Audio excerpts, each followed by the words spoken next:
Hey everybody, Tim here with today's Star Wars review, part 2 of season 1 of the Freemaker Adventures.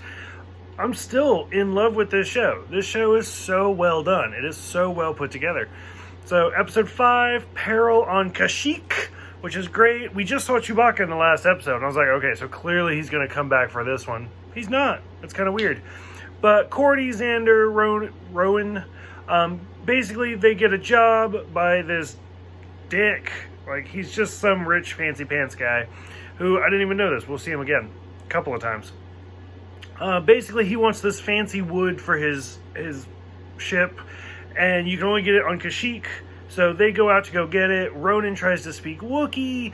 They have the great line of a protocol droid that could talk the ears off a Gangdar, which we've heard of those from the original trilogy. We saw them in the Clone Wars.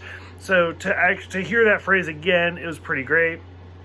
When they're installing the communicator translator part in Roger, he says, I have a bad feeling about this. So stuff like that, some great references. The next episode, Crossing Paths, it's one of those obligated episodes, but it felt really forced, where Luke and Leia show up, and they have so many lines where Leia's like, help me, Freemakers, you're my only hope. And then, I do love Leia's line where she's like, this isn't the first time I've escaped from a garbage chute. And it's like, okay, yeah. So they get up into the upper levels of the circle, and everybody's like super rich, you get free food, everything's great, and it's completely different from where they live. So it's kind of interesting. Meanwhile, Ronan and Luke are on their own little adventure. The piece of whatever they're looking for is trapped by one of the mantis creatures from the Clone Wars. So first we saw the tiger, and now we see like the little mantis-y looking thing. So that was pretty cool. And then Luke says, like, size matters not. And Ronan's like, what does that even mean? He's like, well, it just means that you can pick it up no matter what. And he's like, so why didn't you say it normal the first time? I don't know. It's some great references. I really am enjoying it. It's a lot of fun. And then finally at the end, we see Cordy just give a ship away to Leia to help the rebellion. So you can actually kind of see like the start of the three of them working their way into the rebellion. So it's great there. Race on Tatooine. Grabella makes his return. Jabba the Hutt's cousin. Okay. Dengar knows who the Freemakers are. Dengar also knows Boba Fett. They're like best friends, which is kind of a reference to Clone Wars, since Dengar did just kind of help raise Boba a little bit. So that was kind of great.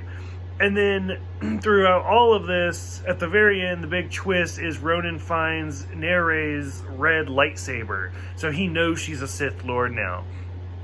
Bringing us up to the last episode for this review, The Test, episode 8, where Ronan tells everybody she's a Sith before the episode. Like, the episode starts with Nere going up there, knocking on the door, and them all freaking out. So I was like, okay, that's kind of interesting. We see a lot of Easter eggs in this one. Hondo shows up, who's great. Again, Jim Cummings, a great actor. The role started with the Clone Wars, went into Rebels, and now he's in this. So he shows up at a bar, but not any bar, it's Maz's bar, which, seeing as how I'm kind of doing this a little bit out of order, who's Maz? I don't know. She's from The Force Awakens and the sequel trilogy, so it's great. Hondo sends them on a wild goose chase to find 3 orbs. They end up being 3 eggs, and it kind of questions Hondo. Like, it paints him in more of a bad light than we're used to seeing him in. And also, this might actually be the latest Hondo we've seen, because most of Rebels, if not all of Rebels, took place before episode 4, and this clearly takes place closer to 5, if not 6. Nope, actually, we saw Luke speak like Yoda, so this is after 5. This is almost episode 6 at this point. So that's kind of interesting. Like, this might be the latest Hondo we've seen. But overall, really enjoying it. Great series. I'm loving how many different characters they're pulling from.